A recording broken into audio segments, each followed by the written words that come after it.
ça. Alors là, je viens de lancer, on va voir. Là, c'est bon, on est en direct. Donc, je vais attendre que ça nous dise qu'on est en direct. Salut tout le monde! Normalement, nous sommes en direct. Je ne sais pas si vous nous voyez déjà. Salut tout le monde! Hop, attends, je tag. Ah, là. Ok, je vois en direct sur ton profil, donc c'est parfait. Voilà, bon, bah c'est nickel. Moi aussi, je vois, c'est bon. Impeccable. Bonjour tout le monde! Je vois qu'il y a 2 personnes qui sont là. Donc déjà, bonjour Béatrice, parce que j'ai vu que tu étais connectée. Et aujourd'hui, nous allons vous parler des motivations de survie et surtout de qu'est-ce que ça fait quand on vit sans plus avoir notre storytelling de la survie. Et qu'est-ce qu'on appelle le storytelling de la survie et voir l'ampleur de ce truc-là, parce que je pense que tes clients peuvent dire la même chose ces dernières années, Audrey.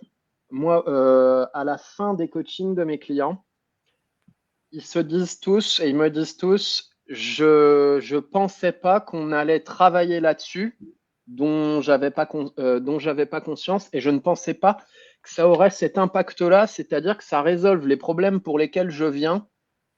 Mais j'ai l'impression qu'on n'a pas travaillé dessus, mais ça s'est fait tout seul à la fin et ça me demande plus d'efforts.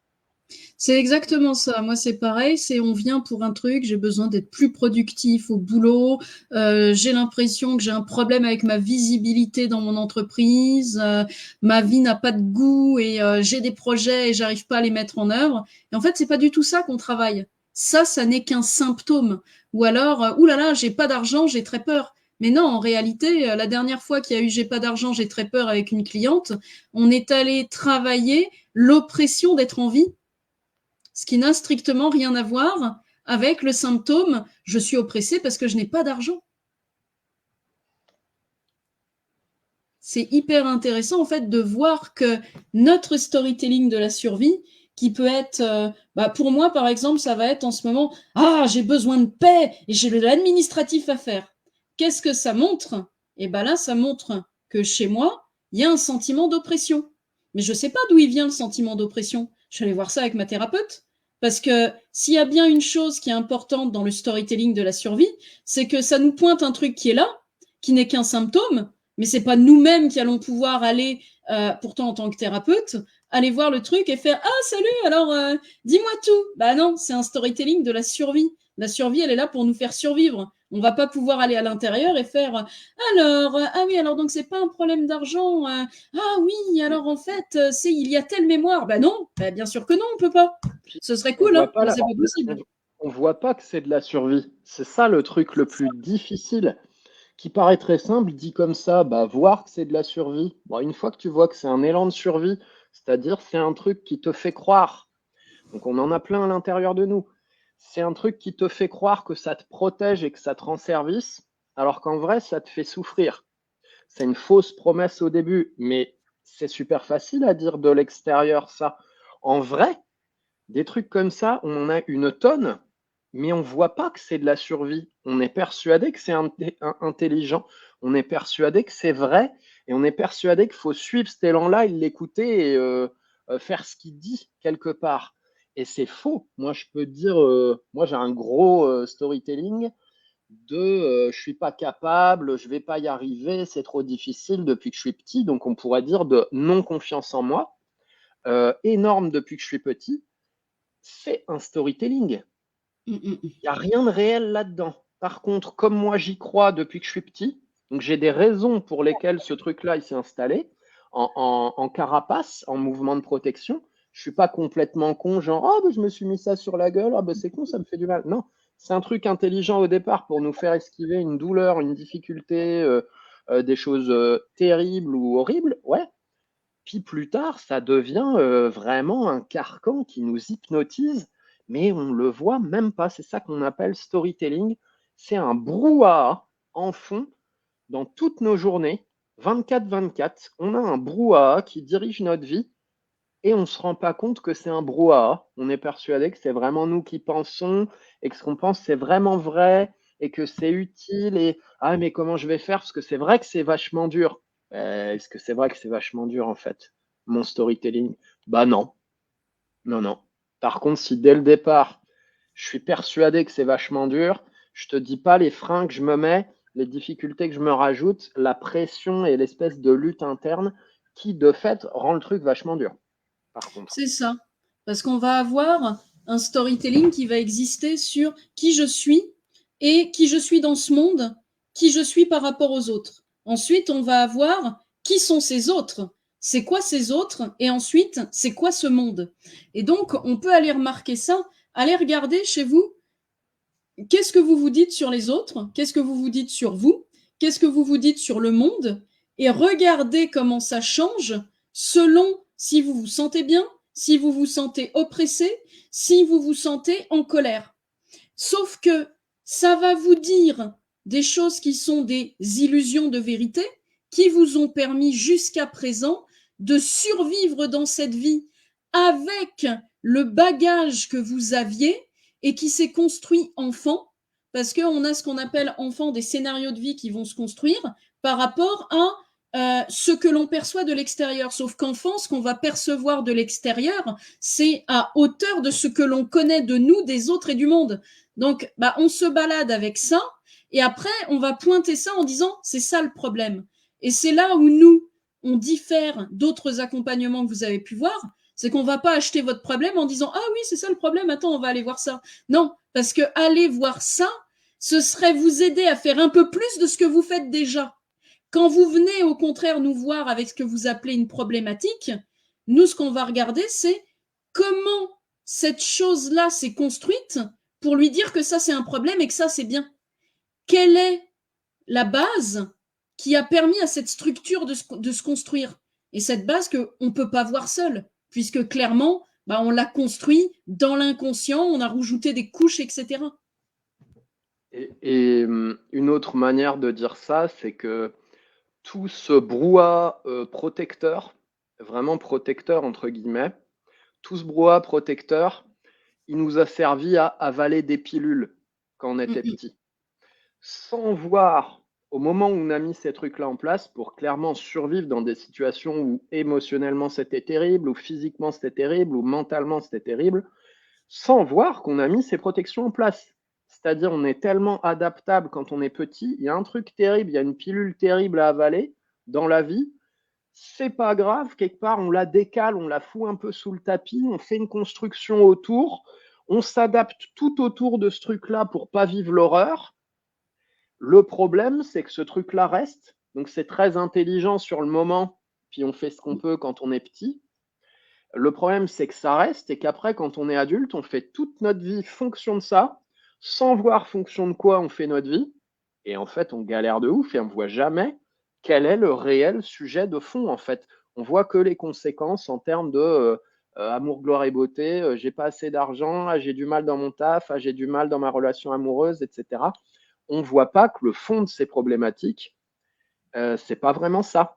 Et c'est pas, comme tu disais, c'est pas ah mais je vais acheter une formation de gestion du temps parce que j'ai du mal à gérer mon temps.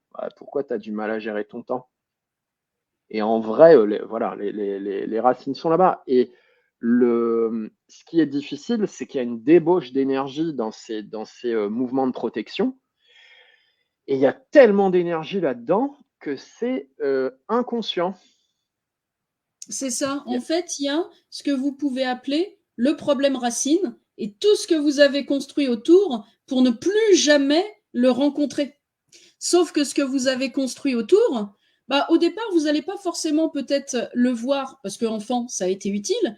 Puis en grandissant, tant que vous évitez tout ce qui vous renvoie à ce qui vous fait mal, donc ça, c'est les stratégies d'évitement, vous n'allez pas trop tomber dedans. Puis un jour, la vie, pouf, pouf, pouf, pouf. Et là, vous allez vous dire, la vie est injuste, la vie est dégueulasse. Mais en réalité, c'est pas que la vie nous veut du mal, c'est que en réalité, on est tombé sur des situations que l'on ne peut plus ou où on considère qu'on ne peut pas esquiver, où on considère qu'on est coincé. Et là, c'est le fait de se trouver coincé dans quelque chose qui ne correspond absolument pas à ce que notre storytelling de la survie nous dit c'est bien, qui fait qu'on va être comme une mouche contre un carreau. Et là, on va se dire, je manque de temps, je manque d'argent, je manque d'amour, j'ai pas assez d'amis, mes parents sont vraiment nuls, ou encore mon chat m'aime pas assez. On va tomber sur des choses. En fait, ce que l'on va percevoir de notre vie quotidienne, ça va être sous le prisme de ces endroits de survie et ça va pas être la vérité.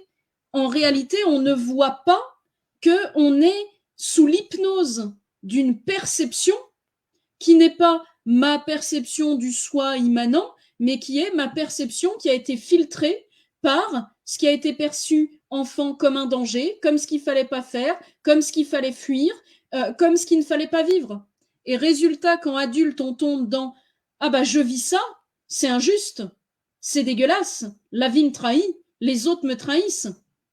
Par exemple, imaginons, moi j'ai eu des clients au moment où je travaillais sur la dépendance affective qui me disaient oui, oui, mais si aujourd'hui j'ai trompé mon mari, bah, on est quand même resté 19 ans ensemble, c'est pas normal qu'il veuille pas me parler. 19 ans ensemble, il doit me parler. Je souffre de ça. Peu importe que je l'ai trompé, c'est de sa faute, il s'occupait pas de moi, et maintenant il veut plus me parler, c'est dégueulasse. C'est dégueulasse parce que jamais il devrait se conduire comme ça. Et en réalité, le problème là, bah, c'est pas le mari. Là, ce qui se passe n'est pas le problème, c'est le symptôme de quelque chose de plus profond. Et c'est ce quelque chose de plus profond qu'on va voir. Parce que là, quand on est là en réaction, on n'est pas en capacité, puisqu'on est dans nos mécanismes de survie, de voir, ah oui, mais en fait, c'est pas du tout le problème que mon mari me parle pas, là. Là, j'ai posé une croyance de, quand on se connaît depuis longtemps, on doit se parler et les liens sont indéfectibles. Bah oui, mais on se heurte à la réalité. Les autres, ils sont pas dans notre storytelling. Donc les autres, ils ne correspondent pas à ce que notre storytelling de la survie attend des autres. Et donc, en fait, ce sont des storytelling de la survie comme ça qui vont s'entrechoquer. Et c'est d'ailleurs ce qu'on voit dans toute la vie. Il suffit de regarder les politiques. La vie doit être comme ça. Ah non, non, non, la vie doit être comme ça.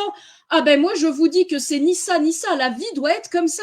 Et vous les voyez se prendre la tête à l'Assemblée.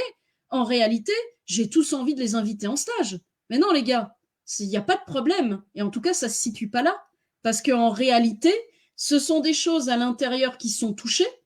On ne perçoit pas que c'est touché. Nous, on reste à la surface en tant qu'humains. Et s'il n'y a personne en face qui a la capacité de nous montrer non, non, mais regarde derrière, ce que tu vois comme un problème, c'est un symptôme d'autre chose, ben on continue à tourner dans notre machin. Et en plus, on va en accompagnement à partir de cette partie-là qui trouve que c'est pas juste et que ça devrait changer. Donc c'est très très facile quand on a une personne qui va travailler sur la forme et non sur le fond, de s'accompagner à faire un peu plus de ce qu'on fait déjà. Ce qui va nous éloigner encore plus de la cause première, parce qu'on va remettre des couches d'adaptation à ne pas revivre ça. C'est très courant d'inconsciemment choisir son thérapeute ou son accompagnant, pour ceux qui ont déjà fait appel à ça, d'inconsciemment choisir son accompagnant pour valider son storytelling et pas pour passer au travers de son storytelling et voir un peu plus la réalité de ces sujets et de ces phénomènes personnels. Et une autre manière de dire ce qu'a dit Audrey, c'est que on tire des conclusions, on tire plein de conclusions sur la vie, sur les autres, sur nous-mêmes, et on reste avec ces conclusions, rigides. C'est ça le storytelling. Le problème, c'est que si ta conclusion, elle est merdique, parce qu'elle est bien, bien fausse, tu fais toute ta vie avec ça, tu fais toute ta vie fonction de ça, tu te fais bien souffrir, tu galères, et après, tu comprends pas pourquoi ça marche pas. Parce que pour toi, tes conclusions, elles sont vraies. Bien sûr que la vie est dure. Combien de personnes trouvent que la vie est dure?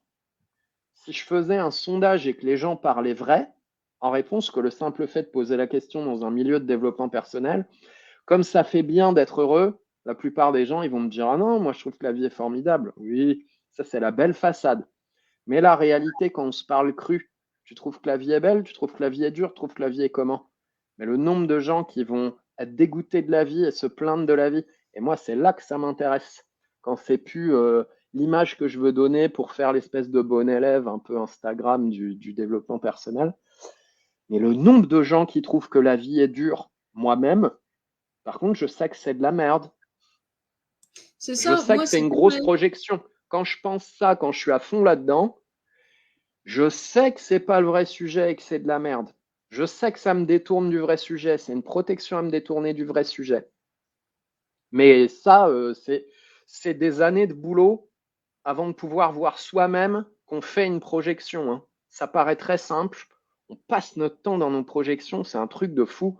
On balance des bouillies de storytelling émotionnel et mental partout, sur les autres, sur nous-mêmes, sur la vie, sur nos projets, sur nos enfants, sur les situations qu'on rencontre, les problèmes, les trucs comme ça. Et on ne voit pas qu'on projette. C'est ça. On ne voit pas qu'on projette et des fois, selon les formations qu'on a fait ou les accompagnements qu'on a fait, on va être accompagné à pimper notre projection, à la rendre un peu plus sympathique. Moi, je me rappelle quand j'étais en formation PNL, alors je suis pas en train de taper sur la PNL, hein, j'en ai retiré des trucs et j'en ai lâché d'autres. L'accompagnant, il me disait, ouais, mais Audrey, toi, t'es vraiment beaucoup trop impulsive. Donc là, on va faire des protocoles pour que tu sois moins impulsive. Mais ce qui est intéressant, c'est pas d'étouffer mon impulsivité, c'est d'aller voir ce qui a généré de l'impulsivité chez moi. Pas d'essayer de mettre des choses qui sont plus acceptables socialement, puisque finalement, moi, c'est pas moi qui suis venue en disant ah bah je suis impulsive. Bah moi je le voyais même pas. Hein. Non, c'est l'extérieur, quand on a fait un 360, qui a dit ah, Audrey, elle est quand même impulsive et sans filtre. Et donc là, on a essayé de réparer ma façade parce que impulsif et sans filtre, c'était pas sympa pour la société. C'était pas bien communiqué. Et donc là, ça a été comment pourrait-on rendre Audrey moins impulsive et avec plus de filtres et avec plus de pincettes. Et bah résultat, ça a tenu 1 an et demi quand même. Je me disais, oh, dis donc, est-ce que c'est confortable? Puis un jour, ça a pété.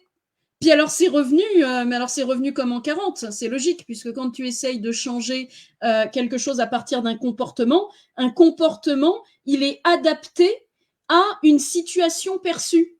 Donc, un comportement changé, bah, c'est un peu comme mettre de la peinture sur une infiltration d'eau. Ça va tenir le temps que ça va tenir. Hein. Ça va pas tenir longtemps. C'est un peu comme Et un régime, hein. Ça marche le c'est temps ça, où tu es dans la volonté mentale et tu c'est mets ça. beaucoup d'énergie pour que ça marche. Et puis comme la vie est un long fleuve tranquille, n'est-ce pas, et qu'on fait pas du tout de zigzag entre des hauts et des bas, le moment où tu as moins d'énergie, où tu commences à fatiguer, où tu as d'autres merdes à gérer et compagnie, bah, ça pète en plein vol. Et après, en plus, tu te culpabilises en te disant, mais putain, je comprends pas, je suis une merde, parce que avec tout ce que j'ai fait, ça devrait marcher, puisque je vois à la télé et dans les pubs Facebook, bah, ça marche, et les gens, ils disent que ça marche, et ça a changé leur vie, et moi, ça marche pas. Non, parce que juste, c'est pas comme ça que ça marche. Et ce que tu décris, c'est très vrai, c'est le bas de gamme de la connaissance de l'humain. On ne cherche pas à comprendre d'où viennent profondément les comportements des gens, mais on veut changer les comportements des gens. Mais c'est mort. Dès le début, dans le contrat, c'est mort, ça ne marche pas. Donc ça, c'est très décevant parce que ça fait de l'argent investi pour pas de résultat, de l'énergie investie parce que le dev perso, c'est pas un truc qu'on achète puis automatiquement ça fait un résultat sur nous. C'est nous qui bossons. En plus de donner de l'argent, c'est nous qui bossons. Ça vaut le coup parce qu'il y a des putains de résultats derrière. Mais donc là, c'est argent jeté par les fenêtres, énergie jetée par les fenêtres, et ça entretient ce dans quoi on était déjà et qu'on ne voit pas, la mésestime de soi, le sentiment d'échec, etc. Donc c'est une catastrophe. Ouais, j'ai énormément de clients qui arrivent très coupables d'être qui ils sont. Ah, mais moi, franchement, je comprends pas. Je pense que je suis une cause perdue, hein, parce que j'ai fait énormément de choses et je reviens toujours à mes mécanismes. Je comprends pas. Les autres, c'est pas ça. Et moi, je sais pas ce qui cloche avec moi. Ça marche pas. Ah non. C'est que, comme disait Pierre, il y a beaucoup de façades. Beaucoup de façades. Il va y avoir des personnes qui, par un mécanisme de survie, vont avoir besoin de montrer que tout va bien. Puis quand tu creuses un peu, mais non, tout va pas bien. Les gens sont des connards, puis ils me manquent de respect, Puis en plus, ben, je me sens pas respectée parce qu'ils sont vraiment pas corrects. Et là, on n'est pas allé là-dedans à l'époque. La personne n'a jamais été voir ça. Qu'est-ce qui fait que la personne n'est jamais allée voir ça? C'est que bien souvent, la personne, bah, elle arrive avec ce qu'elle appelle une problématique et on va juste acheter sa problématique comme argent comptant ou alors aller lui trouver autre chose, hein, puisque moi, quand on a décidé de soigner mon originalité et mon côté sans filtre, bah, c'était pas ça qui me gênait chez moi. C'était pas ça du tout. Ce qui me gênait chez moi à ce moment-là, c'était un burn-out et une sensation que la vie n'avait aucun sens.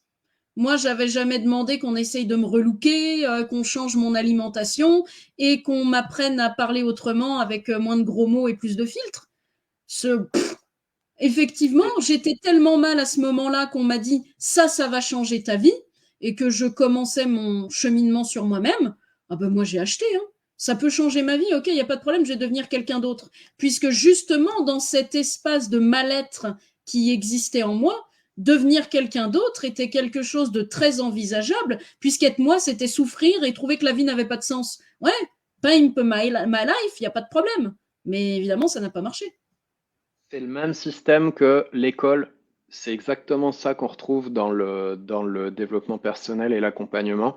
C'est-à-dire plein de gens qui se retrouvent en échec dans ce système et qui tirent la conclusion de si je suis en échec, c'est je suis une merde, j'y arrive pas, je suis nul, je suis moins bon que les autres, je suis moins bien que les autres, etc. Pourquoi ça marche pas avec moi? Et en fait, bah déjà, un gamin qui arrive pas à l'école, il y a plein de causes possibles. Le prof peut être génial, mais en fait, les parents, ils sont complètement à la ramasse ou dysfonctionnels. Donc, le gamin, on le couche à 2 heures du matin, il dort pas, il dort en classe et compagnie, donc il n'y arrive pas. Ça peut être le prof qui est nul à chier, qui n'a aucune pédagogie et qui part du principe qu'est dans son storytelling, ou si le gamin fait pas ce qu'il dit à la lettre, comme un chien de l'armée ou je sais pas quoi, bah, c'est que le gamin, il est con et de mauvaise volonté, du coup, il va s'acharner sur lui. Bref. Et on voit bien le nombre de gens qui ont été traumatisés par le système scolaire. Sans mettre d'ampleur, genre traumatisé, c'est la fin du monde et tout, mais dit autrement, le nombre de gens qui n'ont pas aimé l'école parce qu'ils se sont sentis nuls, parce qu'ils ne se sont pas sentis compris, et ils ont fini par croire que c'est eux qui étaient nuls. Non. Déjà, on ne détecte pas les talents à l'école, on part que sur de l'intellectuel. Donc, si ta dominante d'intelligence dans les différents types d'intelligence, elle n'est pas intellectuelle, tu vas souffrir, hein. Donc, on applaudit ceux qui ont une intelligence intellectuelle, puis d'autres personnes qui ont d'autres types d'intelligence, on passe à côté. Donc, c'est débile dès le départ. Donc là, c'est le même principe et il y a même des accompagnants. Donc, c'est la mode, hein. On va pas forcément se faire des amis, surtout dans le milieu. Non, même dans la thérapie, c'est pareil. Quand ça marche pas avec un client, bah, l'accompagnant, il a fait à l'envers, direct. Ça marche pas avec toi. Oui, bah, c'est parce que tu n'appliques pas ce que je dis, c'est parce que tu mets de la mauvaise volonté, c'est parce que tu n'as pas vraiment envie et tout. Ah bon? Donc c'est le même système que l'école, quoi. Ah, tu as moins de 18 ans en maths? Oui, bah, c'est parce que tu fais pas vraiment ce que je dis, etc. Bah non. Non, non, non.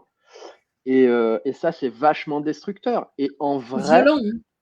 c'est pas vrai. Donc c'est pas pour dire tout le monde il est beau, tout le monde il est gentil et compagnie. Mhm. Je suis pas dans ce discours-là non plus. Mais c'est pas vrai. C'est des fausses conclusions qui sont tirées parce que la vérité c'est qu'être accompagnant c'est rock'n'roll. Donc c'est remise en question journalière avec tous ses clients et compagnie. Tout un travail de backstage que les clients ne voient pas et ont bien raison de ne pas voir parce que c'est pas pour ça qu'ils payent. Mais euh, c'est toujours l'arbre qui cache la forêt, parce que l'accompagnant, au lieu d'aller voir le sujet de fond chez son client et chez lui, parce qu'être accompagnant, c'est travailler sur soi en permanence, hein, qu'on le veuille. En général, c'est les gens qui sont passionnés par travailler sur soi qui deviennent accompagnants. Et les gens qui le font pour une mauvaise raison, ils finissent par lâcher au bout de quelques années, parce qu'ils voient que c'est tout le temps travailler sur soi, on n'a pas forcément envie. Euh, faut voir les vrais sujets chez son client et chez soi et pas rester dans de la superficialité, de la facilité de rester dans son storytelling. Non, non, non, non. C'est ça, parce que bien souvent, quand on regarde la société, elle nous a quand même créé un personnage idéal. entre guillemets. La personne qui part de rien et qui réussit. Mais elle part de rien et elle réussit. Ça veut dire quoi réussir? Quand on va voir cette personne, est-ce qu'elle est en pleine santé? Est-ce qu'elle est heureuse de ce qu'elle vit? Est-ce qu'elle a une bonne relation avec ses amis, ses enfants, sa famille? Comment elle vit le fait d'être au monde et d'avoir une vie? On va pas voir tout ça. On a beaucoup dans cette société, beaucoup d'images montrées.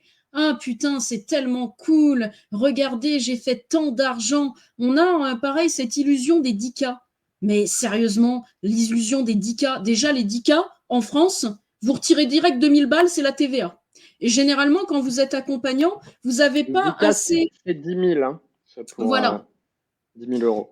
Quand vous êtes accompagnant, vous n'allez pas récupérer la TVA sur 2000 balles. Hein. Vous avez généralement pas 2000 balles de trucs à récupérer. Donc directement, votre TVA, ça fait ça. Hein.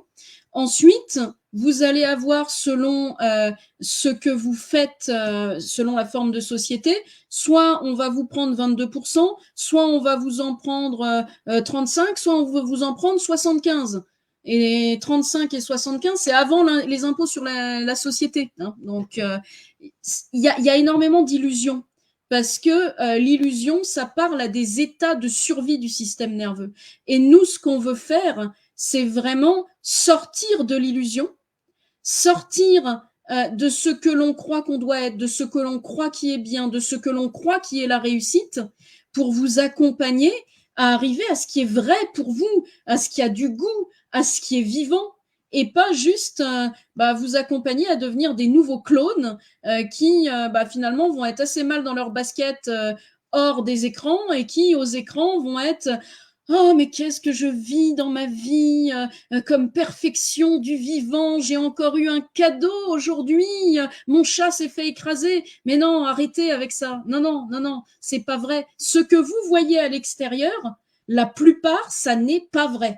Notamment quand vous avez des personnes qui vont vous dire non, non, mais moi c'est bon, j'ai tout compris, là je maîtrise tout et vraiment je passe mon temps dans un autre état de conscience. Non, non, allez vivre avec eux. Ce sont eux que j'ai vu le, le plus de dichotomie entre ce qui est dit et ce qui est vécu, Ah, de parce que dissonance, ouais. il y a une nouvelle identification à la personne parfaite. Sauf qu'une identification à la personne parfaite, c'est encore une identification. Et les identifications, ça nous sert à quoi? Je suis une bonne personne, je suis une personne parfaite. C'est quoi? C'est la fuite de ce qui nous fait mal.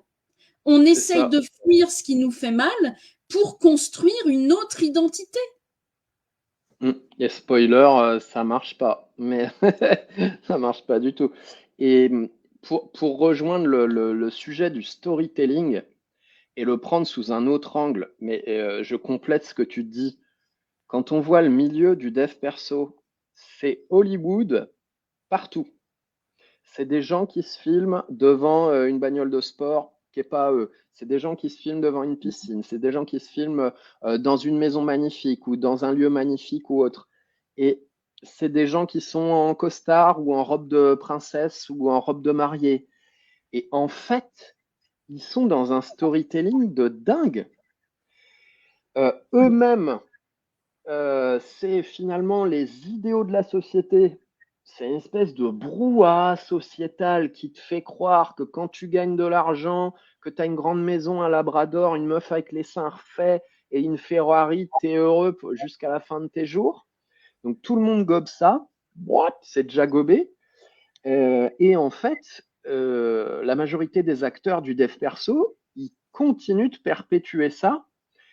C'est un message extrêmement contradictoire parce que, en gros, ils te disent, sois toi-même, donc les trucs que tu as dit, que je pourrais pas redire parce que je les ai pas notés, mais on vous apprend à être vous-même, à vous dégager des mécanismes de survie, etc. En gros, ils annoncent ça. Et la première chose qu'ils font, c'est qu'ils sont pas eux-mêmes, c'est qu'ils sont un pur produit de la société de consommation et compagnie. En vrai, ils sont victimes d'un storytelling déjà. Ils te storytellent encore plus le truc. Ils te font croire que du coup, tu vas être épanoui. Alors qu'en vrai, on est tous comme ça. Donc après, il faut le repérer. Faut voir là où ça fait mal pour pouvoir le lâcher. Et ou voir là où ça fait tellement du bien qu'on ne se l'autorisait pas avant, ce qui est exactement l'inverse. Genre, mais qui suis-je, moi, pour vivre autant d'amour, autant de simplicité, autant de douceur, autant de fluidité, autant d'argent, autant de belles relations. Oui, c'est exactement la même chose. Ça, c'est la polarité. Il va y avoir, je montre tout ça, ou alors, oh putain, je cache tout ça. Et l'important, c'est Exactement. d'avoir la capacité de le voir. Moi, je sais que je suis plutôt du genre où je cache. Oh, j'ai une belle relation. Bon, bah, ça sert à rien de faire un post dessus, hein, parce que oh bah, ça va bien. Ou oh mon Dieu, c'est génial cet endroit où je suis en vacances. Non, ça regarde que moi. Ça va être des trucs de non, non, je vais quand même pas trop montrer que ça va bien, hein, parce qu'il y a un truc dans mon fonctionnement. Si tout va bien et que j'admets que tout va bien, putain, qu'est-ce qui va se passer? Qu'est-ce qui va me tomber sur la gueule? Alors que C'est si je ça. continue à dire que ça va pas très bien, bah finalement la vie elle va peut-être m'envoyer une saloperie. Voilà, on a tous nos storytelling. L'important c'est de Basé reconnaître où ils sur. Ouais. sont. Puis celui-là, il est bien courant et il se retrouve dans la religion judéo-chrétienne, je pense. Donc il était déjà là, de mon point de vue, avant qu'on construise la religion et on l'a mis dedans. On a mis plein de schémas de protection et de storytelling, dont la misogynie, par exemple, dans les religions. Euh, et le souci là-dedans, c'est que les accompagnants et les espèces de superstars du dev perso, qui sont quasiment tous basés sur un système pyramidal type gourou, c'est-à-dire, moi, je suis un être qui s'est tellement transcendé, qui a tellement dépassé ses mécanismes, machin, je vais t'apprendre à faire la même chose. Plus tu te rapproches de moi, plus tu passes du temps avec moi. Le gars, c'est presque une sainteté. Eh ben, plus tu vas devenir comme moi et génial. Et bah non, c'est pas comme ça que ça marche. Et en fait, c'est des gens qui basent leur storytelling. Je sais pas s'ils le voient, mais c'est basé sur des énormes peurs et des douleurs à l'intérieur. Parce qu'en vrai, quand tu es à l'aise avec toi, t'as pas envie de faire le guignol à l'américaine à répéter ce qui se fait en mode produit de société, quoi. Hein. Naturellement, t'as pas envie de faire ça. Les enfants, au départ, ils ont pas envie de faire semblant d'être eux-mêmes. Hein. C'est C'est ça. après que on prend le pli pour se blinder, pour se protéger, puis après on va en dev perso pour se déprotéger parce qu'on voit que merde, on n'est pas heureux et on comprend plus pourquoi. Mais sans, pareil, sans glorifier l'enfance, etc. Non, c'est pas le meilleur âge de la vie non plus. Enfin, moi, je considère pas ça comme ça. Et du coup, en vrai, il y a tellement de peur partout. En vrai, c'est des gens qui ont peur et qui n'osent pas être eux-mêmes, c'est tout. Ouais, c'est ça. Et le pire, c'est que c'est pas perçu. C'est qu'il n'y a pas de perception que j'ai peur et que j'ose pas être moi-même.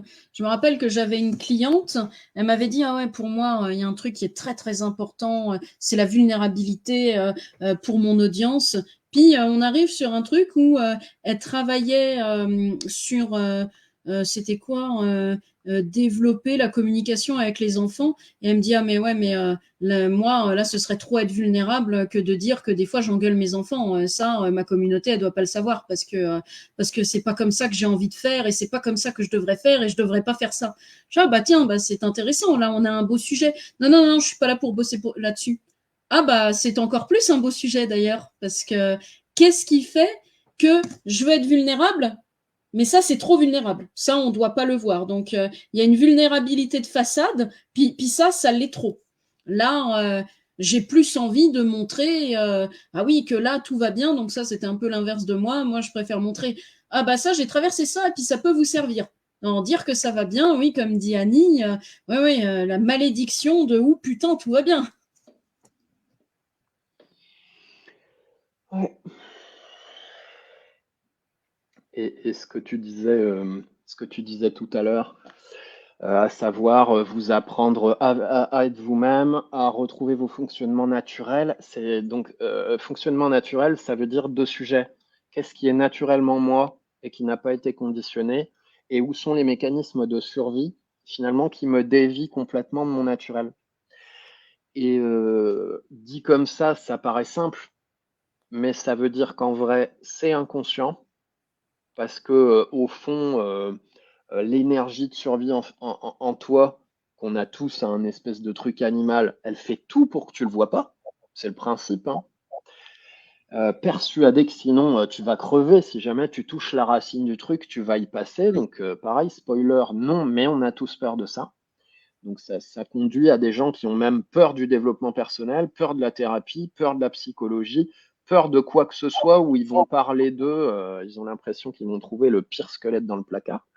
Donc souvent, les générations d'avant, c'est pire que nous. Ils n'ont jamais fait une séance de psy, jamais fait une séance de coaching ou quoi que ce soit. Parce qu'en vrai, ils ont tellement les pétoches. Ils ont peur de Et s'apercevoir qu'ils sont mauvais. Parce que ça, ouais, c'est souvent une illusion qui existe dans les parties de survie. Je dois vraiment montrer à quel point patte blanche, parce que je suis pas sûre d'être quelqu'un de bon. Ah, vraiment, je ouais, suis pas sûre si je me laisse aller à mes élans que je serai quelqu'un de bon. Et donc, bah, je préfère ne pas connaître et je préfère ne pas prendre le risque de voir quelque chose qui me ferait peur et qui me dégoûterait. c'est ça. Et ça, c'est deux storytelling énormes en fait. Ce que tu disais avant, tout va bien, merde, si je savoure que ça va bien et si je réalise et que j'accepte que la réalité, c'est magnifique, je suis touché de ouf, c'est tellement génial, je sens que c'est le plus beau jour de ma vie, etc. Ah, merde, bah faut pas que je réalise ça parce que sinon la vie, elle va me lancer un saut de merde juste derrière. Ça, c'est un storytelling, de croire que quand ça va bien, la vie va t'envoyer une merde et compagnie. Et il y en a même qui arrivent à le rationaliser version taoïste, genre ah, c'est l'yin et le yang, donc c'est inévitable. Quand ça va bien, bah, ça prépare le moment où en fait tu vas prendre un saut de merde. Non, mais c'est de la merde, ça, les gars.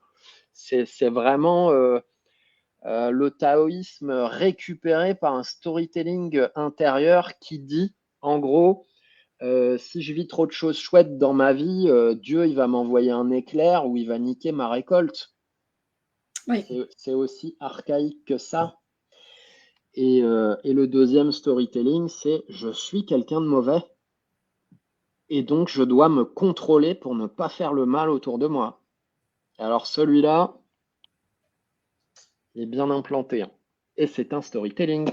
Et dire que c'est un storytelling, là, pour les gens qui écoutent le live, bah ça suffit pas. C'est pas parce qu'on sait que c'est un storytelling que ça va changer quelque chose. Ça reste dans la sphère mentale, ça bouge pas. Il faut faire autre chose pour que ce truc-là puisse shifter. Oui, parce que quelque chose qui est aussi un mécanisme de survie, c'est de prendre beaucoup d'infos, d'entendre et avec la tête être rassuré en disant ah, c'est ça que j'ai. Alors là, on s'auto-diagnostique, mais on va pas voir derrière. Parce que là quand même, sortir de juste la connaissance et aller voir à l'intérieur, ça fait peur. Mais on va pas se dire ça fait peur. On va se dire j'ai pas besoin. Non, non, mais j'ai pas besoin. Moi, j'aime bien écouter les deux énergumènes là, mais moi, j'ai pas besoin. Combien vous êtes à vous dire ça? Et la différence entre le stage qu'on propose et là, un live, là, sur le live, on est sur de l'information. Donc, on parle de sujets qu'on maîtrise, des sujets qu'on sait qui vont vous aider dans vos vies. On parle de ce qu'on fait en stage, mais ça n'est pas le travail qu'on fait en stage. J'ai envie de dire Heureusement. heureusement, hein, parce que sinon ça fait pitié.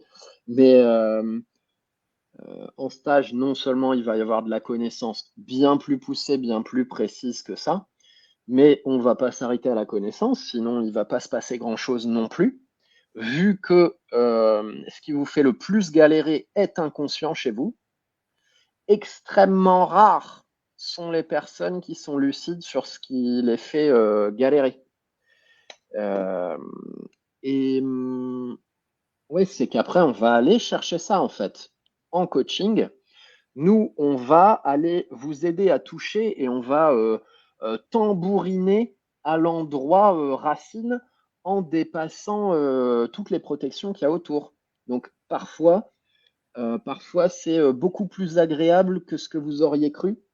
Mm. Et genre, c'est inhabituel. Genre, putain, mais j'ai pas fait d'effort. Ils ont été hyper sympas avec moi. C'était doux, c'était tranquille. Et en fait, ça fait le job. Waouh! Pour d'autres personnes, ça va pas être agréable du tout. C'est-à-dire, ça va être intense, ça va être une conversation. Le ton, il va monter entre nous. Et parce que c'est le truc qu'il faut pour passer les protections. Bref, c'est, et c'est ça qui va faire le travail. C'est ces interactions vraies où on n'est pas dans les apparences, où on n'est pas dans du storytelling. Nous, on n'est pas dans du storytelling. On vous pousse à lâcher le storytelling chez vous aussi. Facile à dire, difficile à faire. Et du coup, là, il va se passer de la magie, ouais. Oui, c'est vraiment ça. C'est que derrière les choses qu'on se raconte du genre où je veux pas aller derrière parce que alors moi c'était je veux pas aller au contact de moi parce que je pense que je suis folle. Parce que petite, on m'avait répété que j'étais folle, que j'avais des émotions beaucoup trop exacerbées. Alors j'ai tout enfermé, je suis devenue froide comme la glace et puis il n'y avait plus d'émotions. À part la colère, parce que la colère, elle était autorisée quand même à la maison. Donc voilà, je me gardais un petit truc, la colère, voilà. Et mais même la colère, elle était storytellée pour correspondre à le type de colère qui allait à mon père. Et en fait, mais en voyant ça et en lâchant le storytelling, je ne veux pas voir derrière parce que je suis sûre que je suis folle, bah en fait, j'ai permis de lâcher quelque chose qui tenait hyper bien pour ne pas aller voir quelles étaient les racines. Parce que ça tient assez fort, hein. Je veux pas aller voir parce que je pense que je suis folle. Ça tient plutôt bien parce que surtout folle quand on voit bah, en rapport avec ma tante qui elle aussi était qualifiée de folle. Ma tante a essayé de tuer des gens, elle a agressé un juge en plein tribunal. Enfin, ça donnait pas envie d'être comparée à Tata Annick. Et pareil, dit comme ça, de l'extérieur, on peut se dire, ouais, ouais, Audrey, on s'identifie pas trop à ce que dit Audrey, du style, oh, bon, bah, elle a peur d'être folle. Moi, ça me parle pas spécialement. Ou Hmm, je me posais une question dernièrement que je poserais aux gens qui lisent mon travail depuis des années. C'est quand la dernière fois que tu as tilté? Et je vais faire le lien avec ce qu'Audrey elle a dit là. C'est quand la dernière fois que tu as tilté? Vraiment que tu as dégoupillé, que tu ça a tellement dégueulé de vivant à l'intérieur de toi, d'émotions, de pensées, de comportements, que soit tu t'es dit, je fais n'importe quoi là, je fais n'importe quoi dans ma vie, je fais peut-être les pires conneries, soit tu t'es dit, je suis en train de devenir fou, je suis en train de perdre ma sanité d'esprit. C'est quand les dernières fois que tu t'es dit ça? Parce que si ça fait très longtemps que tu n'as pas tilté, c'est le symptôme que tu ronronnes dans ta vie, donc dit autrement que tes stratégies de survie, elles bordent ta vie en permanence. En vrai, c'est normal de tilter. C'est quand notre storytelling il lâche, quand les apparences qu'on essaye de maintenir, elles lâchent, et que du coup, on est confronté à tellement d'intensité vivante à l'intérieur de nous qu'on a l'impression qu'on devient taré, qu'on fait n'importe quoi, qu'on est fou allié, on ne sait plus comment on s'appelle, on bug, ou alors on devient complètement débile, on comprend plus, on se reconnaît plus, mais je me reconnais plus, je comprends pas, je me reconnais plus. Ça, c'est la version soft du tilt. Après, ça va plus loin, mais bon, bref. Donc, pareil, c'est mal compris, hein. Tilter, c'est bon. La société nous fait croire que quand on tilte, on fait du grand n'importe quoi, alors qu'en vrai, tilter, c'est carrément nécessaire parce que quand tu vas à un endroit au-delà des protections, à une certaine profondeur, tu es obligé de tilter. Un sportif qui fait un dépassement de lui, donc qui dépasse ses limites, des mécanismes de protection, etc., et qui réalise ce qu'il pensait être l'irréalisable, il tilte, hein. Il se met à chialer, il ne sait même pas pourquoi il chiale. Dernièrement, je voyais Carlos Alcaraz, un tennisman numéro 1 mondial, peut-être numéro 2 bientôt, qui disait, mais putain, je comprends même pas pourquoi je me suis énervé à la pause et que j'ai tapé sur ma boîte de bouffe. Je me suis blessé à la main, ça m'a pourri mon match derrière. D'habitude, le gars est calme, il sait pas pourquoi, il a vrillé. Mais ça, en vrai, c'est juste normal comme comportement. Et ouais, voilà ce que je voulais. Donc ça peut être vis-à-vis de Audrey, un peu se dire, ouais, non, bon, moi, j'ai pas le sentiment d'être fou, machin. Je vous garantis que si on va là, au cœur de vos protections, je vous garantis que vous allez tilter et c'est juste normal. Et ça sera génial parce que ça va évacuer enfin plein de trucs qui tournaient en boucle. Oui, parce que des fois, ça peut être vraiment, vous pouvez avoir un truc anodin. Moi, l'autre fois, je dis à un pote qui est accompagnant, oh là là, il est temps que je vide mon garage. J'ai un déménagement de 2018 dans le garage et puis j'en ai un autre de 2022. Puis franchement, là, j'en ai marre, je me sens chez moi nulle part. Puis il me fait, je peux te dire ce que je vois là, parce que alors là, c'est gros comme une maison. Je fais, ouais, vas-y. Je fais, bah ouais, c'est hyper pratique de pas se poser. T'es posé nulle part. Comme un jour, tu t'es posé dans un boulot et dans une vie et que finalement tout a explosé, bah là, tu t'es posé nulle part. T'es un peu dans une entreprise, mais bon, bah tu vois, jusqu'où t'as mené le fait de pas te poser, puisque t'as voulu rester en auto-entreprise alors que tu gagnais beaucoup trop et que finalement, bah ça t'a créé des problèmes fiscaux. Tu n'habites ni chez tes parents ni chez ton copain, t'as un pied dans chaque, mais t'es chez toi nulle part. Ouais, en fait, t'es parti dans une polarité. Et puis oui, tes cartons, ils te font un peu chier, mais t'arrives pas à y aller.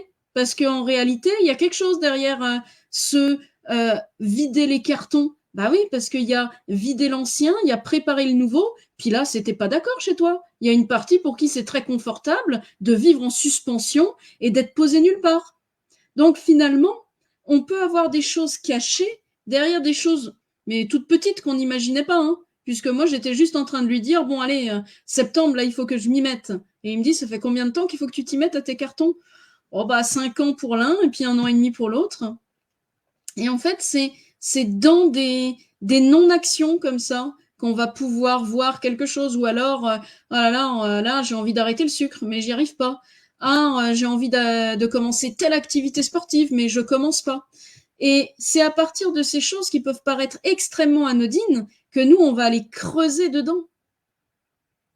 Et ça n'est pas agréable de toucher les endroits comme ça qui sont déprotégés. Enfin, des fois, c'est même trop agréable, donc on a l'impression que c'est insupportable. C'est pareil, c'est toujours les deux, il y a les deux polarités. Trop beau, donc on se dit non, c'est pas possible. Et on veut pas perdre le contrôle. On veut tout le temps être en contrôle de sa vie, sans voir que en étant tout le temps dans le contrôle, bah, notre vie, elle change pas vraiment en vrai. Elle change à coups de millimètres. On répète la même chose en boucle. Et faut accepter de laisser passer les situations comme elles nous touchent à travers nos protections et que on s'effondre, on pète un boulard, on a une tristesse de dingue, je sais pas moi, on est abattu de fou ou on a une joie de dingue. Il y a des gens pour qui la joie c'est interdit. Donc dès qu'il y a un truc un peu fun qui rentre, on rigole un peu, mais comme si on rigolait de 30 km. En vrai, c'est chaud de lâcher le contrôle de ça. On a tellement d'énergie pour essayer de tout dévier comme des moines Shaolin et de jamais prendre le truc en pleine face, ce vivant-là en pleine face, qu'on va tout dévier. Donc nous, notre rôle comme accompagnant, c'est en gros, tu fais comme tout le monde, tu fais comme nous quand on est client, hein, et qu'on a un thérapeute ou un accompagnant de bon niveau en face.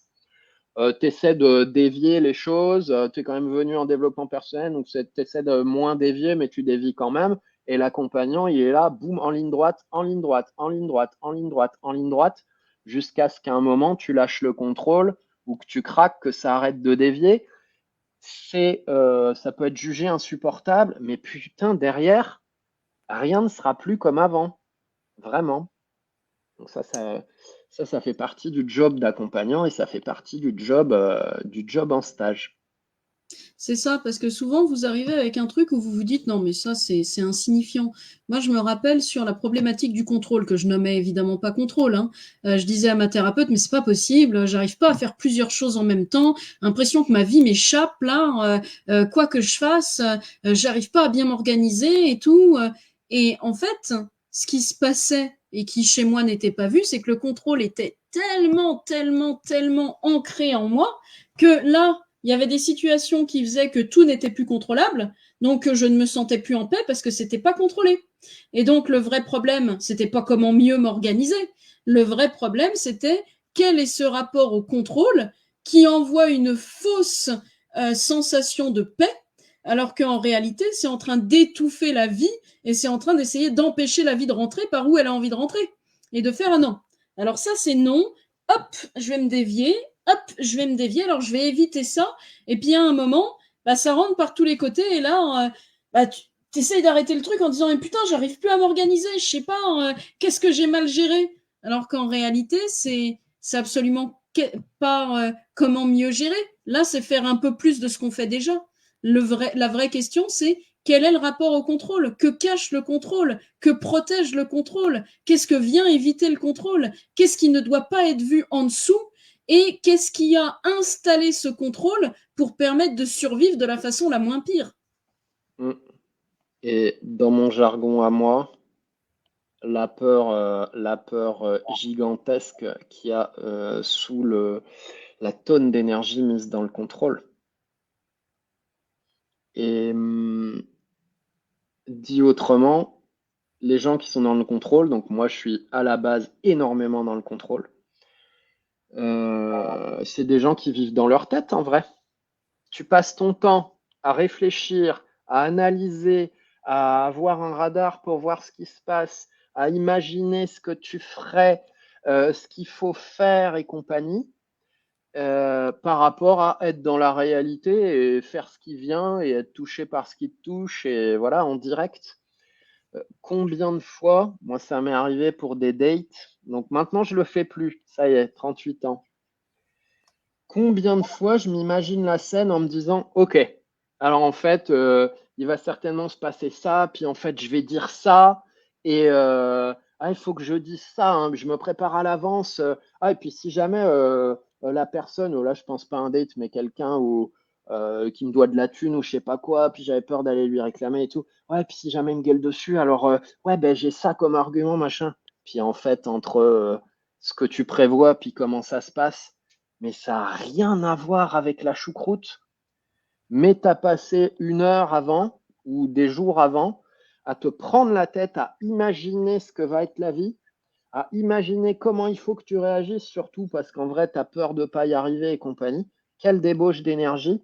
Ça se passe jamais comme tu crois, tu réagis jamais comme tu pensais que tu allais réagir. Ouais, bah moi, je vais pas me laisser écraser, hein. Moi, les gens qui machin, c'est hors de question. Ouais, puis en fait, quand ça arrive, ben, il se passe ce qui se passe et t'exprimes ce que t'exprimes. Et peut-être qu'en fait, tu vas te laisser écraser et c'est OK, c'est un des comportements de la vie. Par contre, si vraiment tu le laisses venir, il peut se passer des choses et que tu en prends la responsabilité. Mais donc, on vit dans le contrôle, on vit dans notre tranche de dingue et sans voir de quoi ça nous prive dans la vie et sans voir de quoi ça nous fait tourner en boucle, comme si on avait des épines dans le pied et qu'on les sentait pas et voilà et qu'on se dit le contrôle ça me fait du bien, ça résout mes problèmes. Non, ça touche à rien du tout.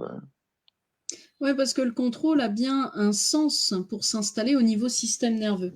Au niveau système nerveux, quand on a vécu des situations dans lesquelles bah, on s'est senti incapable ou impuissant, ou on s'est retrouvé isolé, ou alors on s'est retrouvé humilié, enfin, des choses ont été mises en place à partir de situations premières euh, pour répondre à toutes les situations futures pour ne plus revivre ça.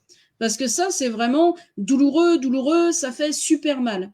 Et donc, bah, le contrôle, c'est inconsciemment, hein, je ne laisse plus rentrer la vie comme elle pourrait rentrer naturellement, et je vais essayer d'être plus intelligent que la vie, plus rapide que la vie, plus rapide que les événements, et je vais essayer de tout réussir à prévoir. Or, bah évidemment, à un moment, même si tu as fait le bon élève de la vie, alors ça, c'était vraiment mon truc, hein, faire tout bien comme ça, rien peut me retomber dessus. Et bah, c'est ce qui s'est passé avec mon auto-entreprise à l'époque et la comptable. J'ai tout bien fait. J'ai consulté 3 comptables différents pour savoir comment ça se passe en auto-entreprise.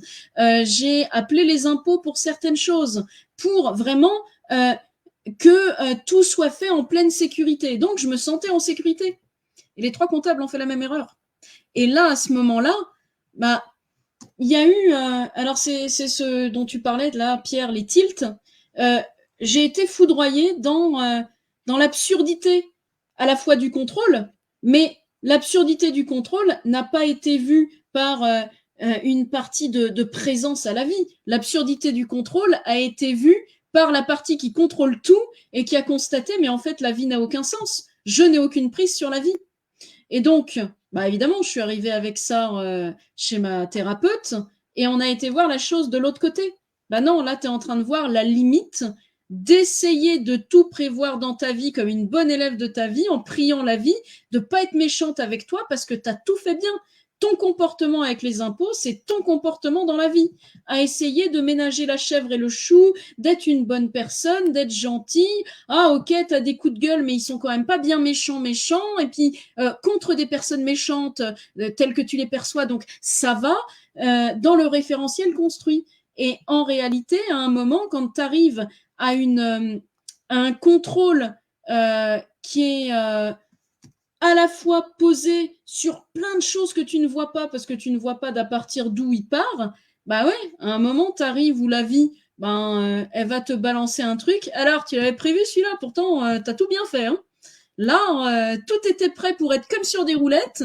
Alors évidemment, il y a une partie de moi qui l'a pris comme une punition divine. Donc ça a été intéressant aussi d'aller voir ça, d'aller remonter quand enfant, j'ai conclu que j'avais été puni par la vie. Et ça vient de quoi? Ça vient de une erreur de comptable perçue comme une punition de la vie. Et évidemment, là, je suis capable de vous en parler comme ça parce que j'ai traversé le truc et tout. Ça semble facile, mais je peux vous assurer que sur le coup, c'était pas facile de dealer avec ce Ah non, je fameux me type. souviens, j'ai vu ta tête, c'était pas facile, hein. En vrai.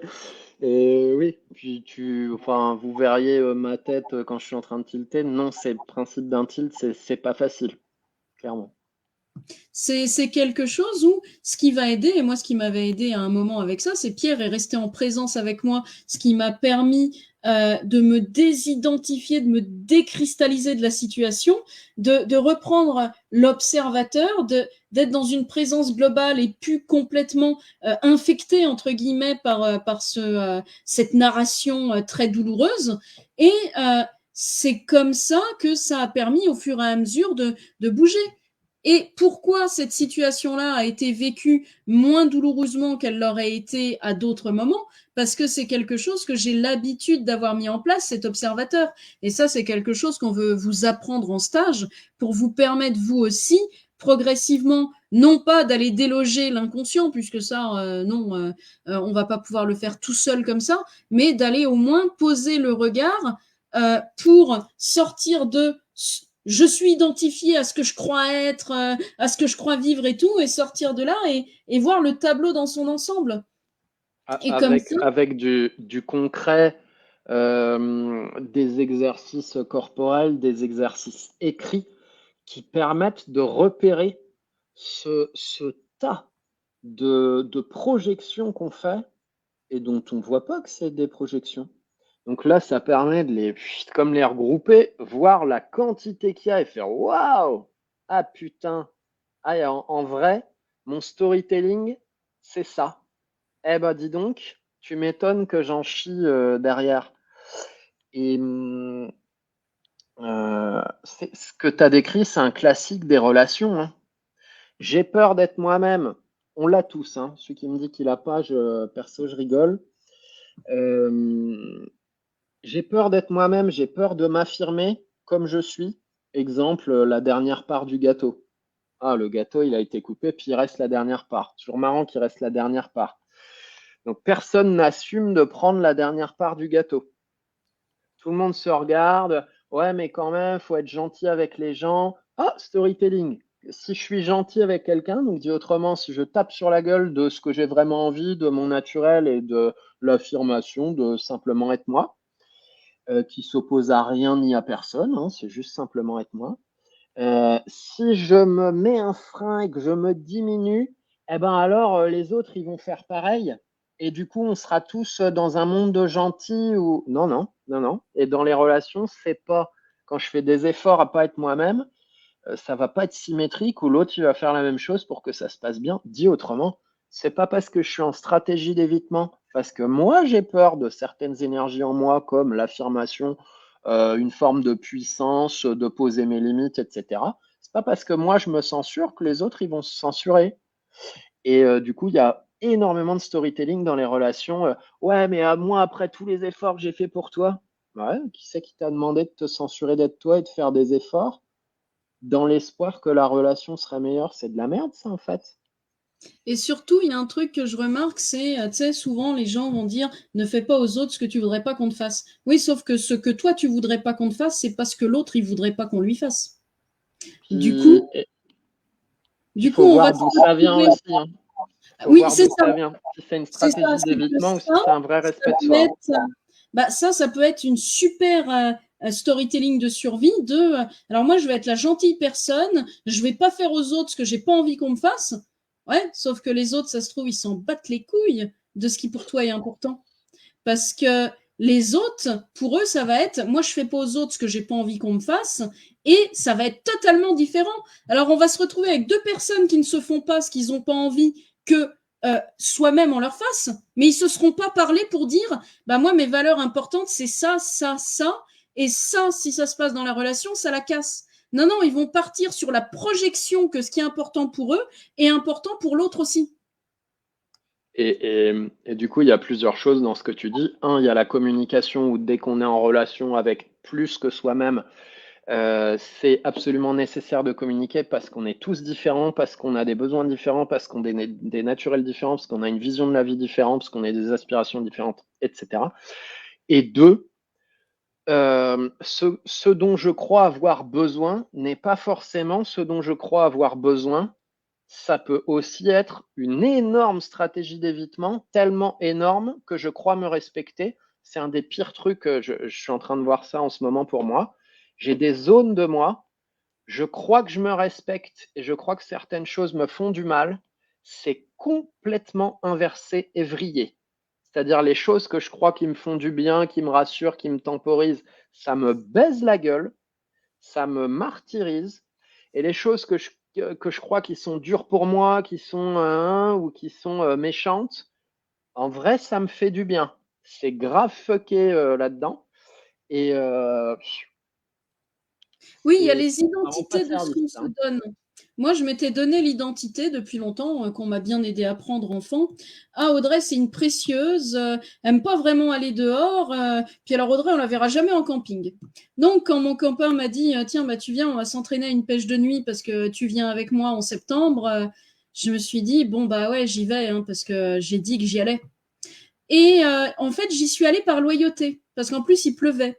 Et alors, moi, je fais partie de ces personnes pour qui la pluie me gâche la vie, parce que je suis mal peignée après la pluie. Oui, c'est ça. Et puis la pluie, ça mouille. Bah oui, c'est un truisme, mais j'aime pas être mouillée. Et donc, j'y suis allée par loyauté. Et il s'est trouvé que je n'ai jamais rien autant kiffé de ma vie et que maintenant je veux partir en camping sauvage en vacances et certainement plus dans des hôtels. Et ma sœur, qui me connaît souvent mieux que moi, me dit, de toute façon, j'étais sûre que ça allait te plaire. Ça ne pouvait pas ne pas te plaire. La nature, la tranquillité, toi qui adores les animaux et qui là, t'étais seul au monde, évidemment que ça allait te plaire. Je n'imaginais pas ça autrement. Mais mes parents, eux, ils étaient sur oh, la pauvre, elle va être mouillée. Elle est chiante quand elle est mouillée. Ah là là, qu'elle est pénible quand il pleut. Et donc, en fait, moi, j'étais restée sur ça. Alors qu'en réalité, la pluie, c'est pas chiant quand t'es bien équipé. Et là, il se trouve que mon copain qui est habitué à faire des pêches de nuit, c'est pas qu'il est bien équipé. C'est qu'on part avec une remorque, on part avec la baraque. Il y a tout, il y a même de quoi prendre une douche. Alors là, on ne peut pas faire mieux. Donc, je suis partie au départ, la mort dans l'âme, hein, mais la mort dans l'âme, mais par loyauté à mon copain. Donc là, en plus, j'étais dans un mécanisme de survie. J'ai dit que j'y allais, j'y vais. Et, euh, et finalement, bah, je m'étais inconsciemment, depuis enfant, laissé enfermer dans des choses qui se racontaient sur moi et auxquelles j'avais adhéré parce que bah là, ça ne venait pas à être quelque chose sur quoi j'avais besoin de gueuler ou quoi. Non, non, c'est quelque chose qui me convenait. D'être traitée comme précieuse, qui aime les endroits huppés, nanani, nanana, ça m'allait très bien. Mais en fait, bah, c'est les deux. J'adore aller bouffer dans des restos gastro et en même temps, j'adore aussi aller me retrouver pendant 4, 5, 6 jours en pleine nature et avec rien autour. Bah oui, mais je pouvais pas le savoir sans tester. Et c'est exactement ce que tu disais, Pierre. Il y a les trucs que... il y a certaines choses qui me font vraiment du bien. Il y a des choses que je n'ai pas re-questionnées et où j'ai décidé que ça me faisait du bien un jour et que j'ai pas re-questionné et que je recommence à questionner là. Puis il y a les trucs où j'avais décidé pas pour moi. Et finalement, des trucs que j'avais décidé pas pour moi, bah, c'était pas vrai. Et ça arrive quand même vachement souvent chez moi. Pareil, ça peut paraître léger, genre, ouais, bah, il y a des trucs, en fait, je croyais que j'aimais pas, puis j'aime bien. Mais ça va beaucoup plus loin que ça. C'est que on a une inversion sur ce qui est violent pour nous. Il y a des choses, on pense que c'est violent pour nous. En fait, c'est violent pour nos mécanismes de protection. C'est violent pour leur survie à eux. Eux, ils ont envie de rester dans le game, ils ont envie de rester dans la partie, ils ont envie de continuer de nous protéger.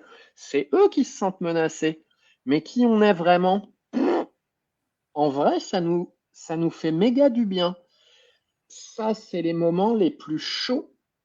Je sais qu'en coaching, quand j'ai des clients où ça arrive sur des moments comme ça, c'est pas évident et c'est pas forcément agréable non plus parce que confronté d'aussi près à ce qu'on perçoit comme violent alors qu'en fait c'est bon pour nous et baignant à fond dans l'inverse, c'est horrible ce que je vais dire et c'est un gros cliché. Y a des violences qu'on s'impose tous les jours.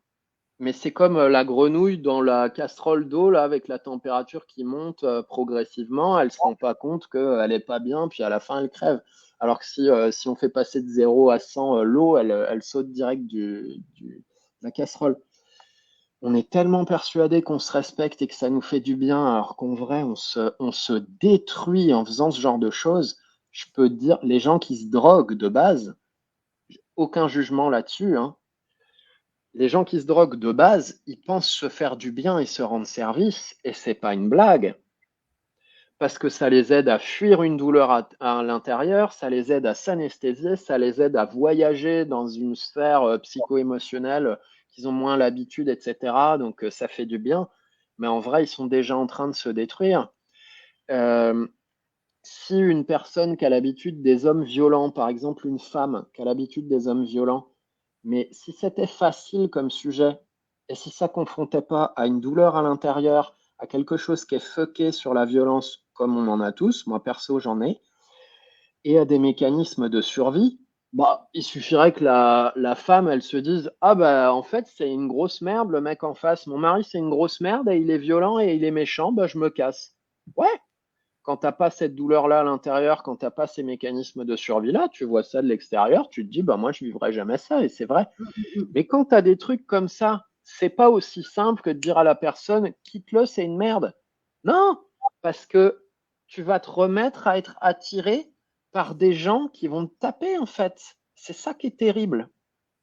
Tant que le fond, il n'est pas touché, c'est-à-dire, putain, je me mets dans des situations douloureuse et violente et je répète ces situations-là.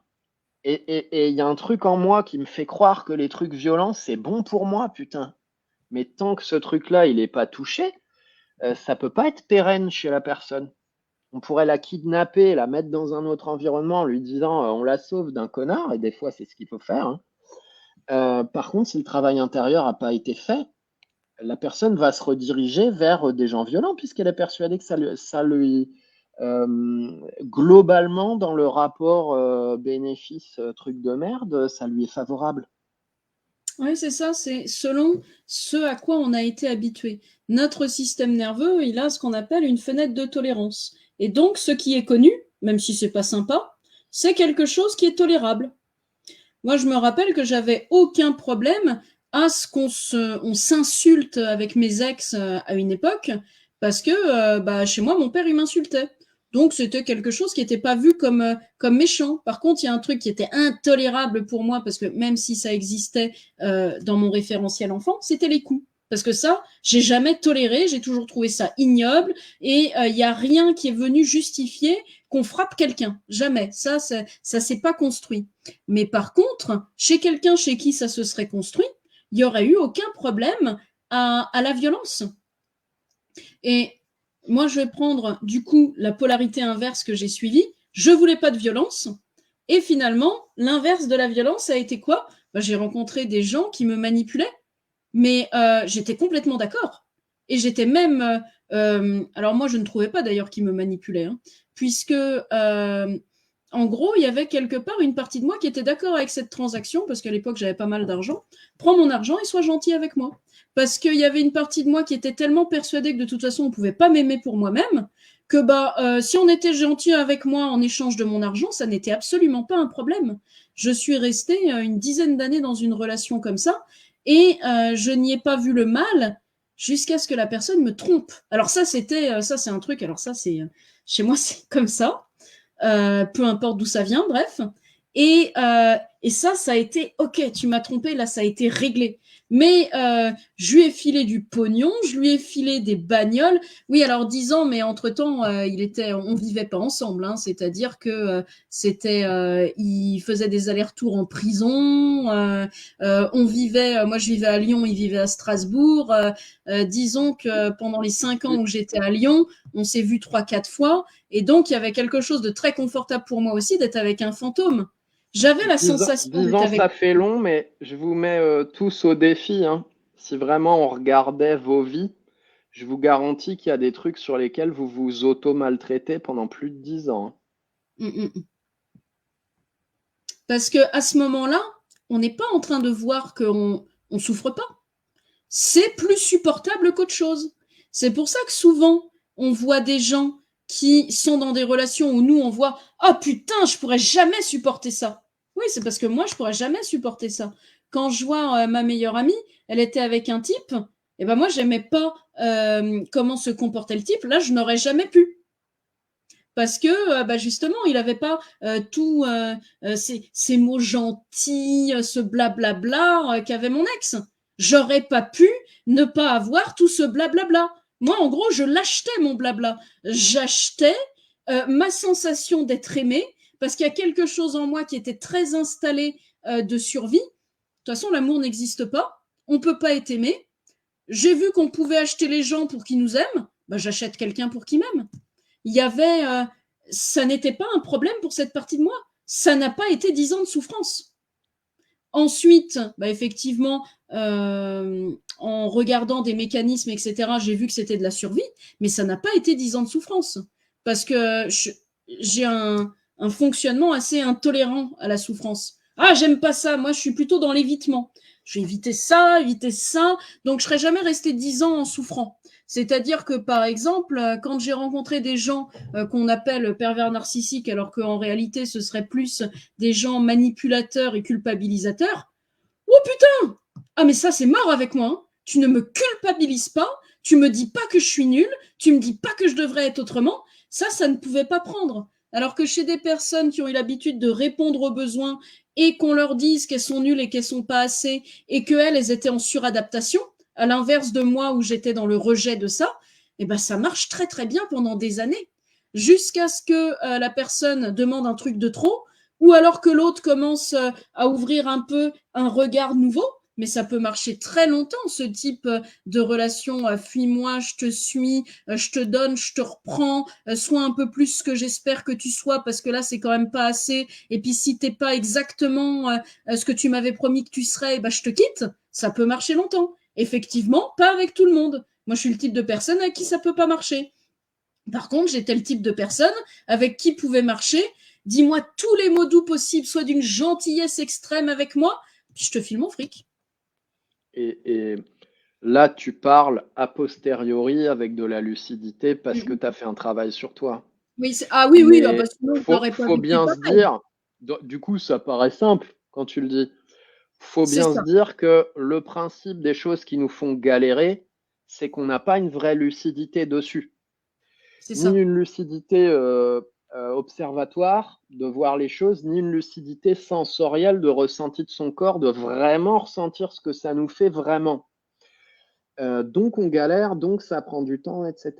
Et donc c'est toujours plus facile d'en parler des années après quand on a réglé le truc ou quand on a réglé une bonne partie du truc et quand on sait de quoi il s'agissait au fond. Mais quand on est dans le jus, on ne sait jamais de quoi il s'agit au fond. Et, euh, et je ne sais plus.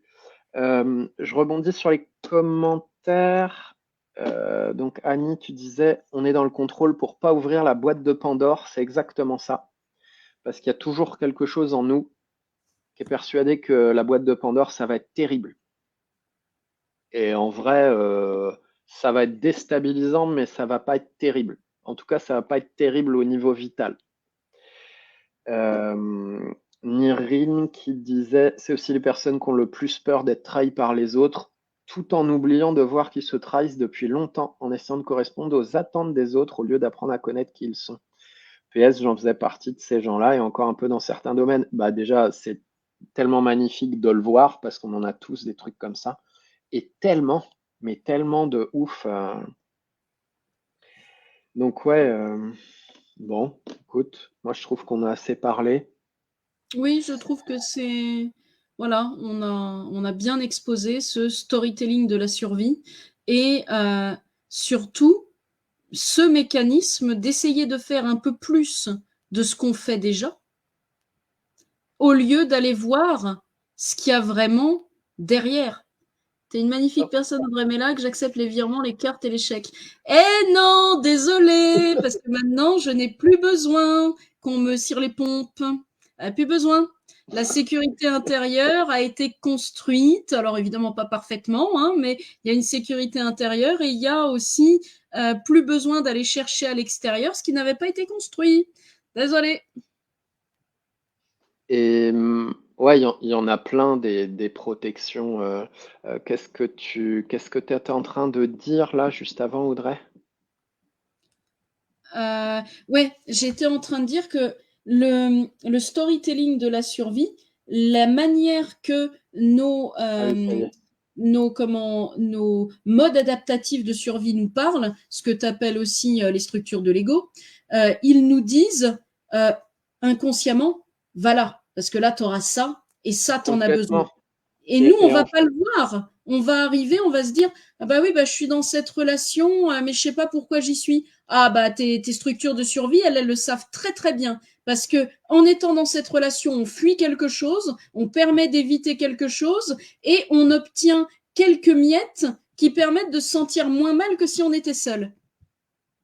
Et les fondamentaux des mécanismes de protection, ils sont universels, hein. C'est-à-dire, comme les états du système nerveux, ils sont universels chez l'humain.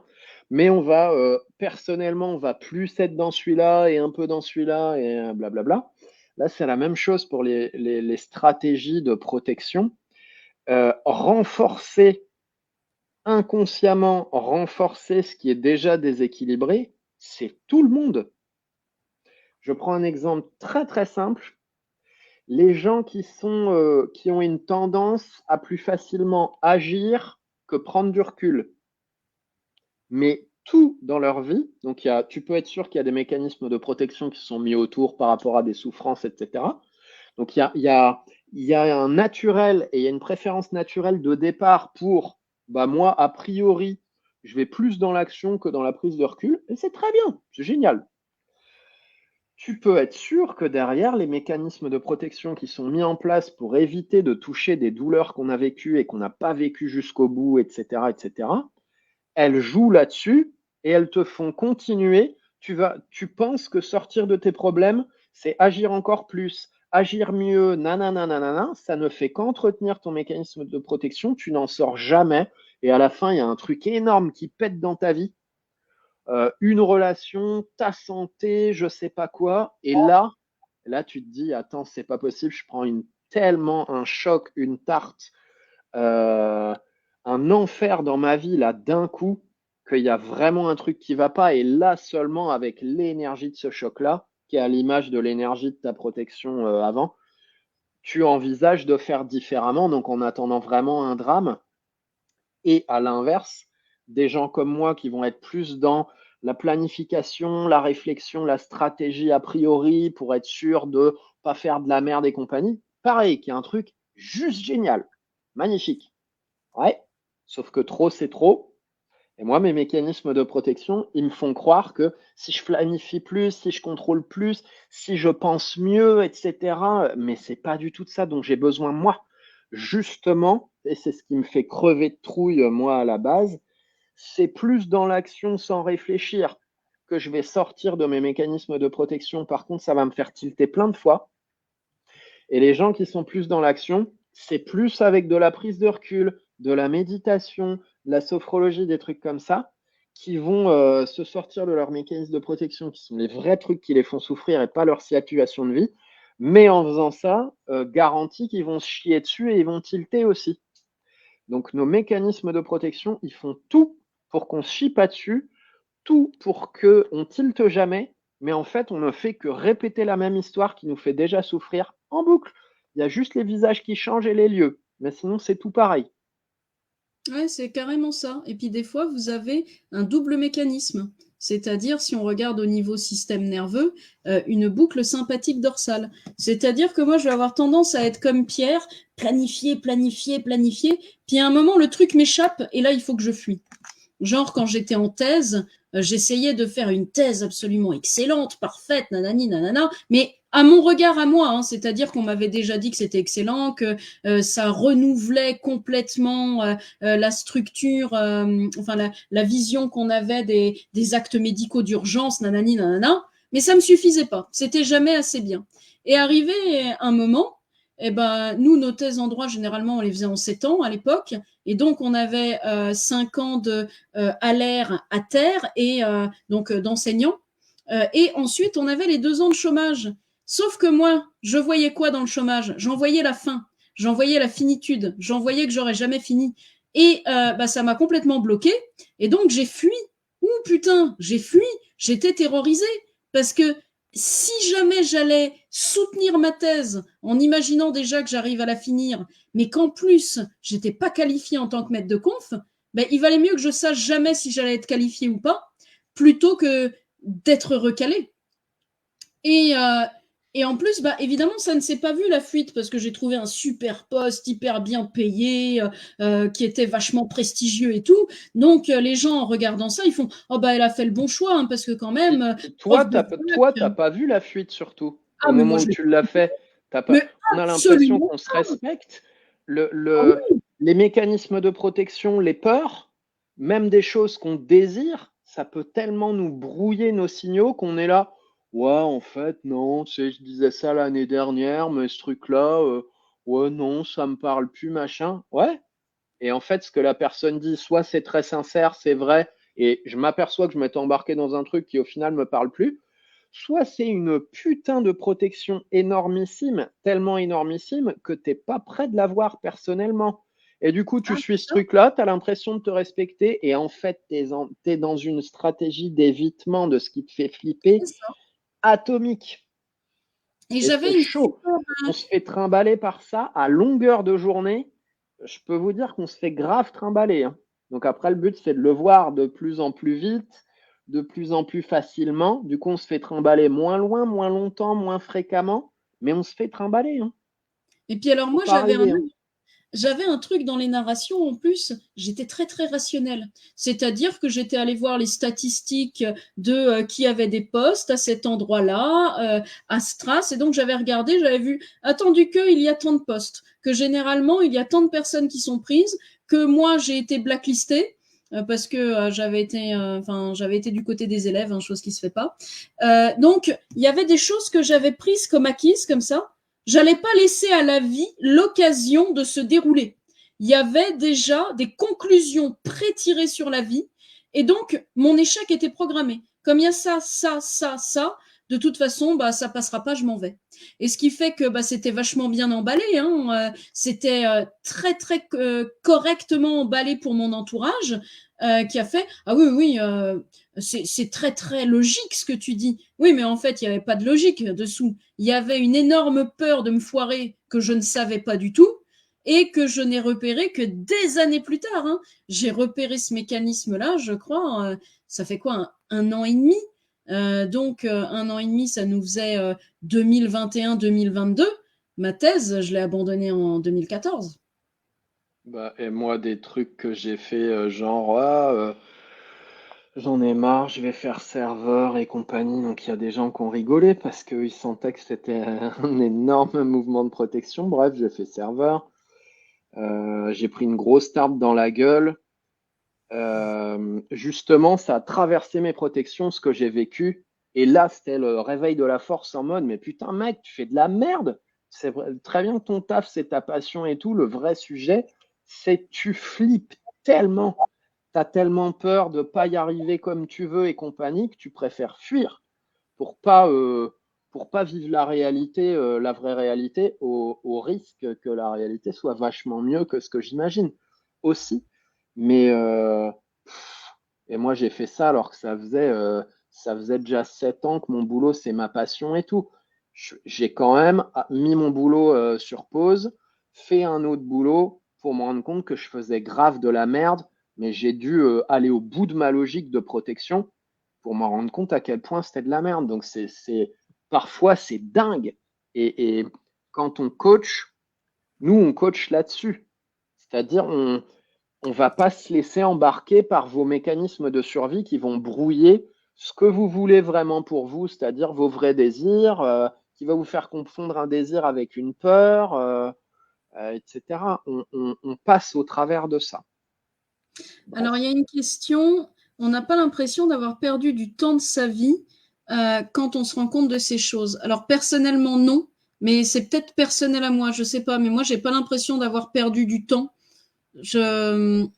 Mais c'est une excellente question. C'est vraiment une excellente question. Moi non plus.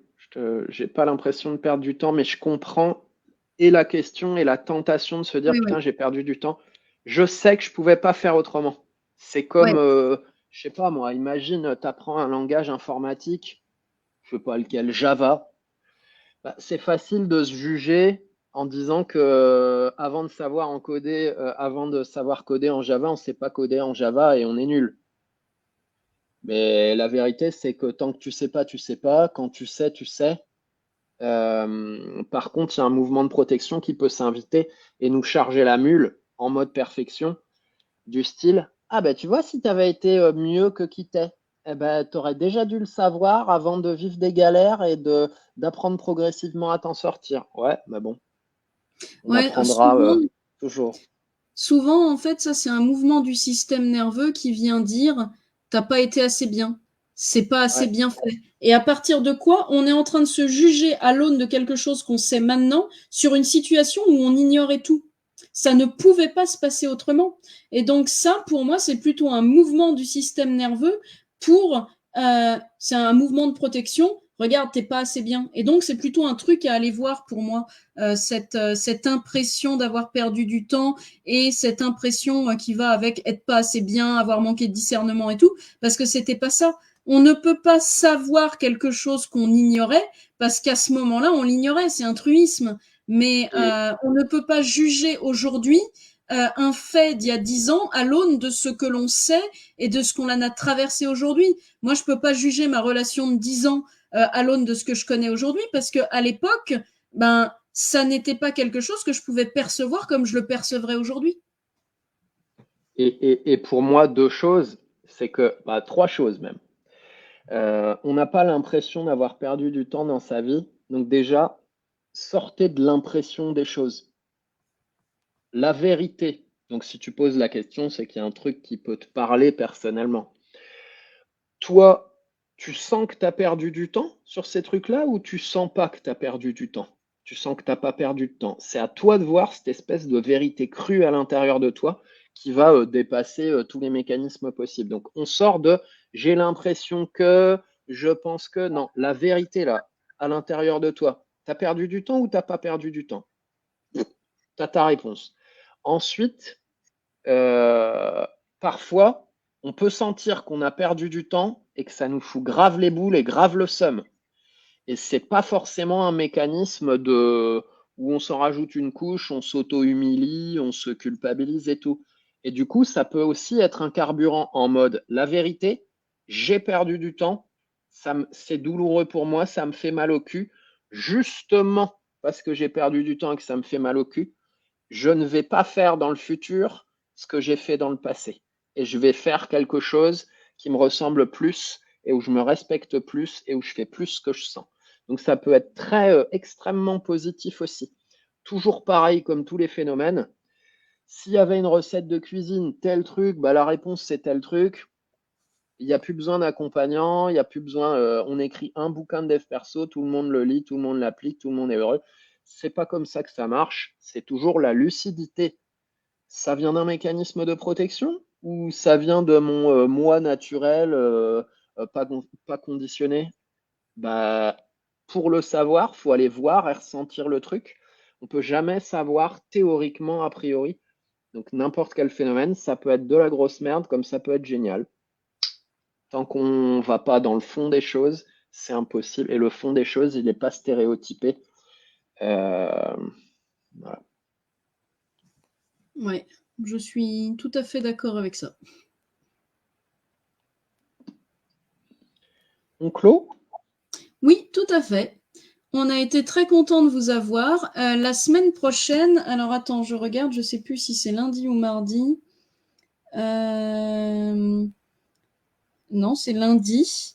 On va vous proposer un Zoom pour que vous puissiez venir avec vos questions. Carrément. Quelles sont Carrément. vos problématiques? Qu'est-ce que vous voyez comme un problème? Qu'est-ce que vous vivez que vous devriez pas vivre et franchement, ça fait trop chier? Ou qu'est-ce que vous vivez pas encore et c'est vraiment pas juste? Ou qu'est-ce que vous vivez et qui devrait vraiment pas se passer comme ça dans la société? Et je te pose la question, on n'en a pas parlé avant. Euh, il peut y avoir des questions genre théoriques, c'est de l'ordre de l'enseignement, et des questions personnelles, type on va coacher la personne, les deux? Bah oui, c'est ce qu'on avait dit. Ouais, ouais, ouais. Ouais, Ok, super voilà. cool, nickel. Donc Donc ouais, vous donc venez si vous avec avez vos des questions questions, historiques et avec vos problématiques du moment, comme ça, nous conservez aussi, on vos. vous Ouais, fait tester la qualité de l'accompagnement, en gros, hein, parce que en même temps, j'imagine que pour beaucoup, il y en a qui ont eu des accompagnements qui leur ont plu, d'autres qui leur ont vraiment pas plu, d'autres qui leur ont un peu plu. Bah, venez tester en fait. Le plus simple, c'est pas qu'on vous fasse une page de vente de malade mental en mode tu vas ressortir avec ça, ça, ça, ça. Non, venez tester. Il y en a, ils vont adorer, il y en a d'autres, ils vont détester, mais ne croyez pas sur parole quand on vous dit que les personnes changent de vie après. Venez tester, tout simplement. Vous verrez si c'est un style qui vous plaît, si c'est un duo qui vous convient. Venez. Et attention, après, si vous venez, on ne vient pas vous recontacter en privé pour dire salut, tu étais à l'atelier, est-ce que tu veux t'inscrire? Non, soyez tranquille avec ça. Ça, on ne fait pas non plus. Venez en toute liberté. trop bien. Et bah du coup, merci à tous d'être venus. Gros bisous à Damien, parce que j'ai vu que tu étais là. Et bah, on va vous dire à la semaine prochaine. Si vous êtes intéressé par ce qu'on fait, bah du coup, vous pouvez venir soit en privé nous dire ah tiens j'aimerais bien en savoir plus ou ah tiens moi je veux m'inscrire c'est le moment et bah sinon on vous voit lundi prochain. On a mis ça à quelle heure je ne sais plus. On a mis ça à 18h pour qu'il y ait plus de gens qui puissent venir. Sauf que si 18h ça ne vous convient pas, dites-nous et on modifie l'horaire. Nous on a fait ça pour que ce soit mieux pour vous.